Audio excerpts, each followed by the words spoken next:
Have you ever been in a position where you were about to do something, but you get a thought on what the people watching you are going to say? I bet we've all been there at one point in our lives. This is regardless of our age, gender, and even social economic rank. It is normal to have fear, but you might have a social anxiety disorder if you find yourself often experiencing this. That's not a call for panic though, since this video aims to show you how you can be more confident when you feel out of place or have social anxiety. So sit back, relax, and enjoy.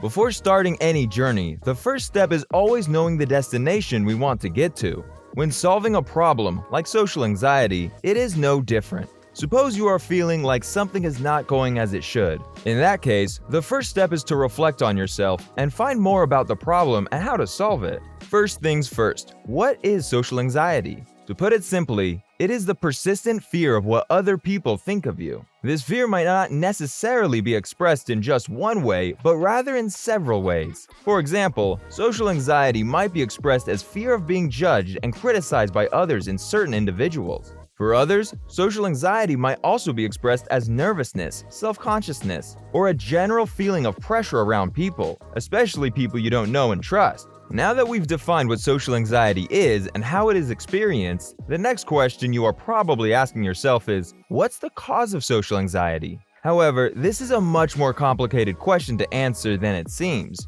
So why is this the case? The main reason is that there are different forms of social anxiety, all of which have different causes. We are all made different, and what we fear is not what the other person sitting or living next to us fears. For instance, one's cause of social anxiety might be a traumatic experience that they had when they were young, while for others, it might originate from an experience that they had when they were grown-ups. Now that we have all the background information we need about this feeling, let's get down the road to solving it. When people realize that they have social anxiety, many try to overcome it, getting fixated on what leads to it, the initial cause. But unfortunately, in the process, they ignore the maintaining causes. Why is that? Your initial cause is the event that prompted you to have social anxiety. On the other hand, maintaining causes are the present habits that feed your anxiety, making it stick or even grow to be more significant. I believe that this shows why the earlier mentioned approach is a mistake to use when solving social anxiety. This means that if you are ready to give up your social anxiety, you have to focus primarily on your present habits. I know, easier said than done. To help you, here are 7 simple ways that you can use to overcome your social anxiety and feel confident once and for all. Number 1. Challenge your negative thoughts. The main reason why you suffer from social anxiety is that you continuously have thoughts that magnify the potential danger in a situation. When you are in public to make you feel worthless or inadequate for the task at hand. To fight back against these bullies, start by identifying them and then questioning them. For example, if you think that people will judge you harshly for something you say, ask yourself, what evidence do I have that this is going to happen? By doing this, you will slowly but surely chip away at the power that those thoughts have over you and replace them with a more realistic and positive outlook. Number 2. Be mindful of your body language. Your body language is a powerful tool that you can use to increase or decrease your anxiety in any given situation. When you are feeling anxious, chances are that your body language will reflect this. For instance, you might start to fidget, avoid eye contact with others, look at the ground when walking by strangers, etc. Now that you are aware of how your body directly affects your anxiety levels, use this to your advantage. Start by taking slow but deep breaths in precarious situations. This will help you slow down and refocus on one thing only, your breathing. Secondly, make a conscious effort to smile more and keep your head up. This will signal to others that you are confident and relaxed in your surroundings. Number 3. Practice mindfulness. In the past, I have made a couple of videos regarding mindfulness, so if you're interested in learning more about the topic from a scientific perspective, check out my other videos in the description below. In a nutshell, mindfulness is a state of mind that can be achieved by slowing down your thoughts so that you can focus on the present moment only. When one achieves mindfulness, they are less likely to ruminate on the past or worry about the future. Now that you know more about mindfulness, how can you start practicing it? First, find a comfortable place to sit or recline. Once you're in a comfortable position, close your eyes and focus on your breath. Notice how the air feels as it goes in and out of your nose. When your mind starts to wander, gently bring it back with your breath. When you're finished, take a few minutes to write down any thoughts or insights you had during the practice.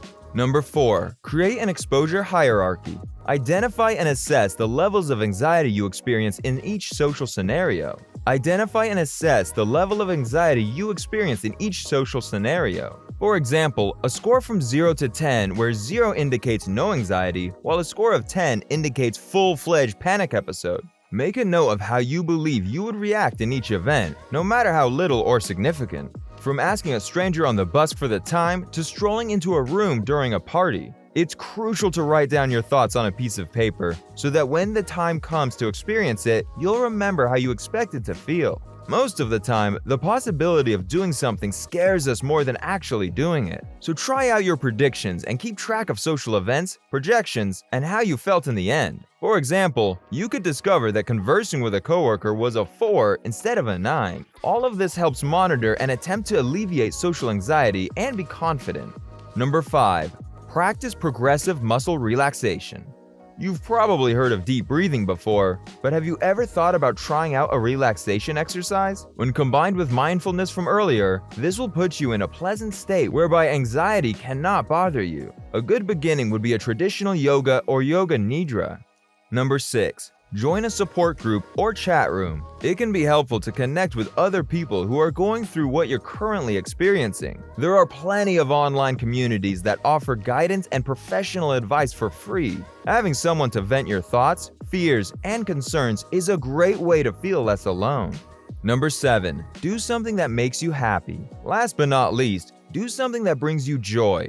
It can be anything from reading your favorite book to going for a walk in nature. The key is to find an activity that will take your mind off your anxious thoughts. When you're feeling good, it's easier to manage any bouts of anxiety that may crop up. If you've watched this far, according to studies, you're now in a better position than others who have experienced social anxiety for a long time without having watched such a video. According to the Anxiety and Depression Association of America, 1/3 of persons suffering from social anxiety waited 10 years or more to tackle their feelings. Without question, social anxiety may have a significant detrimental effect on one's life.